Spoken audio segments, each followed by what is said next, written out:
오늘 이야기는 성전 문 앞에서 구걸하던 걷지 못하던 사람이 나사렛 예수 그리스도의 이름으로 일어나 걸으라 하니까 걷기도 하고 뛰기도 하고 하나님을 찬송했다는 이야기입니다. 예수님 당시에 걷지 못하는 사람을 돕는 방법은 그를 성전 문 앞에다가 데려다가 구걸하도록 하는 것이 도와주는 것이었습니다. 사도행전 3장 4절에 베드로가 요한과 더불어 주목하여 이르되 우리를 보라 하니 주목하여 보았습니다. 나면서 못 걷게 된 이를 나면서 못 걷게 된 이에게 근본적인 필요가 무엇일까요? 걷는 것이죠. 그래서 우리도 우리 이웃의 필요를 주목하여 보아야 합니다. 우리 이웃의 필요를 잘 보아야 하나님을 잘 섬기는 발이 됩니다. 동전을 던져주던 사람만 일상적으로 보아왔는데 처음 듣는 말입니다. 우리를 보라. 동전만이 아니라 다른 무엇도 주려는가 보다 했더니 은과 금은 내게 없거니와 내게 있는 이것을 내게 주노니 나사렛 예수 그리스도의 이름으로 일어나 걸으라. 은과 금은 내게 없거니와 이 말씀은 세상적인 힘과 권력과 능력은 내게 없거니와 세상이 가지지 못한 것이 있으니 나사렛 예수 그리스도의 이름의 권능이 있다는 것이죠. 세상의 은과 금으로 교회를 치장할수록 나사렛 예수 그리스도의 이름의 권능은 잃어버리게 됩니다. 세상의 재물로 하나님 나라를 사려고 한다면 교회는 나사렛 예수 그리스도의 이름의 권능을 잃게 됩니다.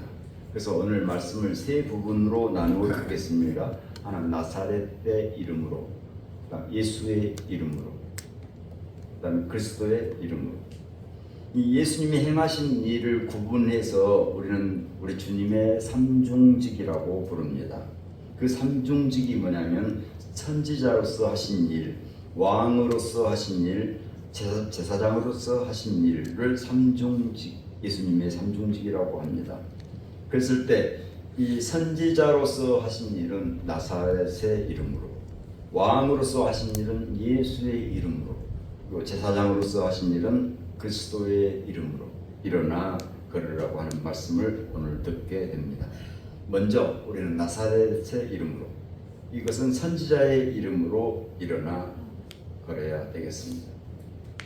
이 나사렛은 냉소적인 표현을 할 때 쓰이는 표현입니다. 요한복음 1장 46절에 나다나엘이 이르되 나사렛에서 무슨 선한 것이 나올 수 있느냐? 빌립이 이르되 와서 보라 하니라.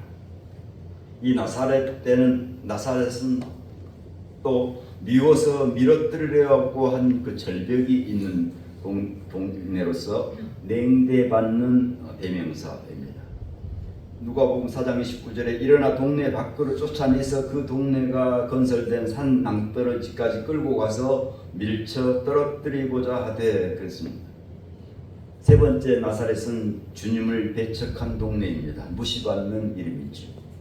누가복음 4장 24절에 또 이르시되 내가 진실로 너희에게 이르노니 선지자가 고향에서는 환영을 받는 자가 없느니라.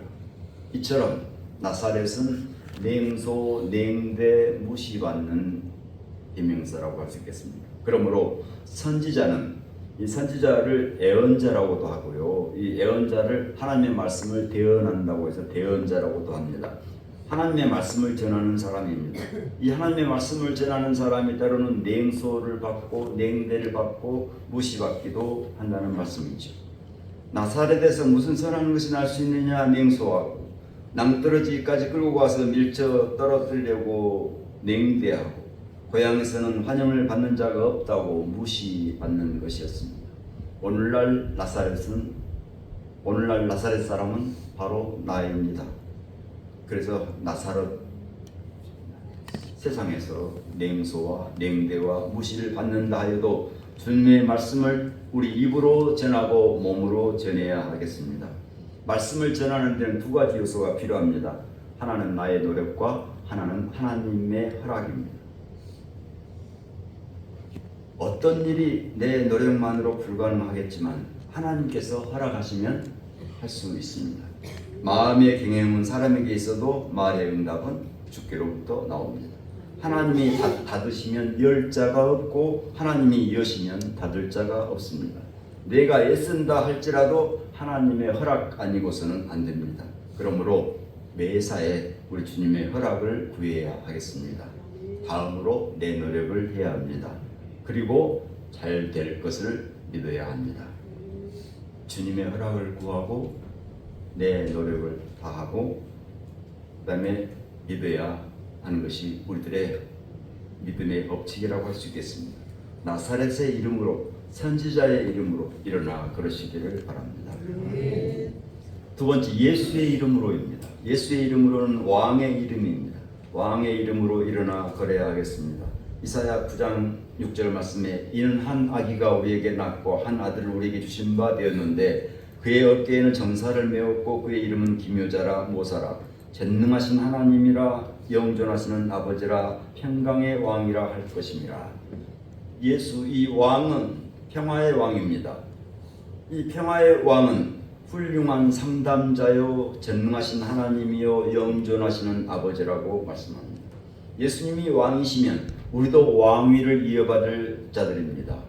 베드로전서 2장 9절이죠. 너희는 택하신 족속이요 왕 같은 제사장들이요 거룩한 나라요 그의 소유가 된 백성이니. 마가복음 1장 시작하면서부터 예수님께서는 귀신 들린 사람들이 많이 나왔습니다. 이 예수님 때 귀신 들린 사람들이 많았던 이유는 식민지 백성에게 일어나는 현상이기도 합니다. 자신을 별 볼 일 없는 존재라고 생각할수록 귀신 들리기 십상입니다.